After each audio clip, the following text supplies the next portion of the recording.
Imagine waking up, stepping out onto your porch, and finding a stranger's car parked right in the middle of your farm.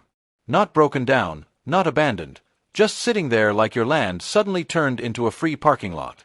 Now imagine that same car belongs to the HOA Karen from down the road, a woman who thinks rules don't apply to her, and who laughs in your face when you tell her to move it. Well, that happened to me, and when she refused to listen, I fired up my excavator, and let's just say, her precious SUV didn't stay shiny for long.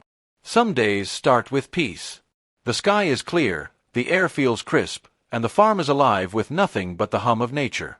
That morning was supposed to be one of those days.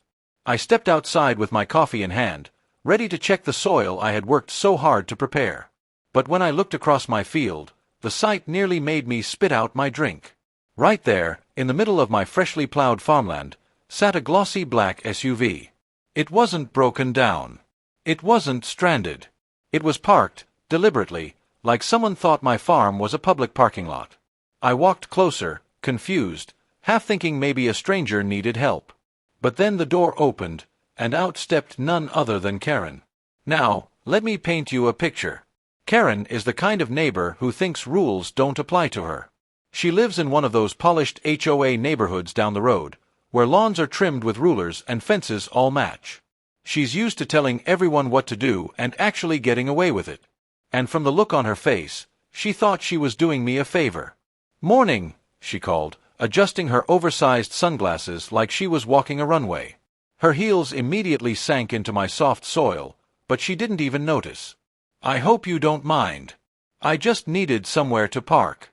My friends are coming over, and your land was just sitting here, empty. It's perfect."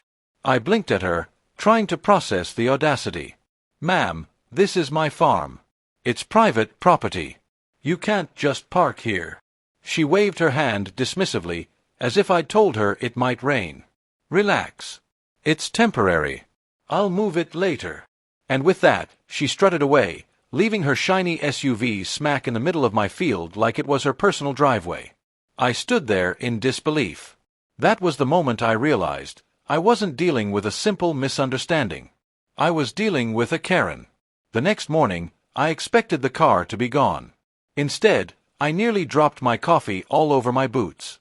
Not only was the black SUV still there, but a silver sedan had joined it, parked neatly beside like they were reserving spots. I marched over. Karen came strolling across the field as if she owned it.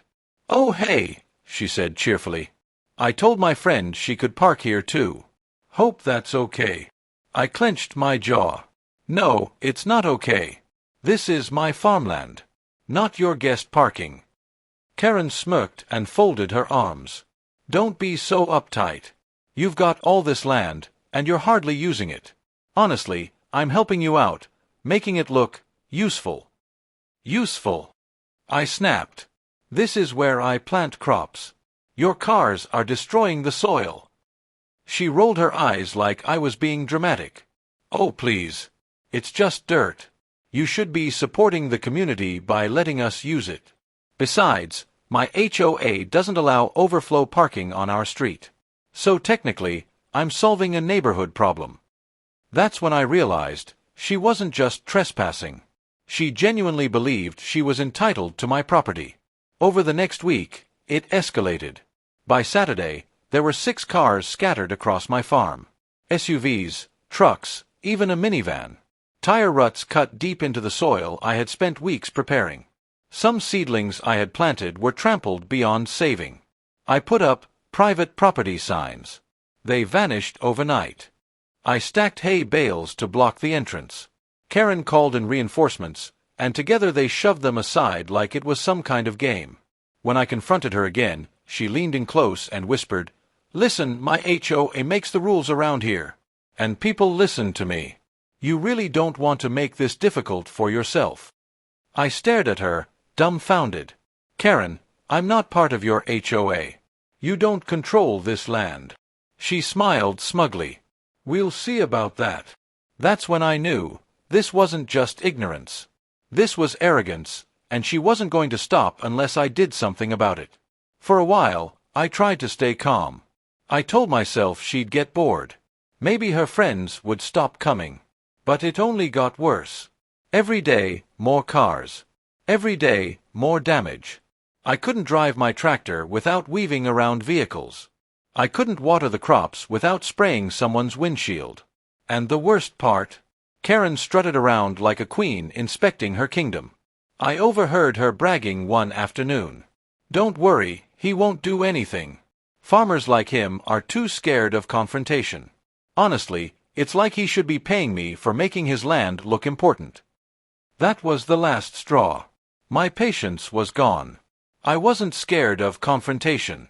I wasn't scared of her HOA. And I sure wasn't going to let her ruin my farm. In my barn sat a machine built for heavy lifting, for moving mountains of earth when needed. A machine Karen had clearly never considered. My excavator. And suddenly, I knew exactly how to teach her a lesson.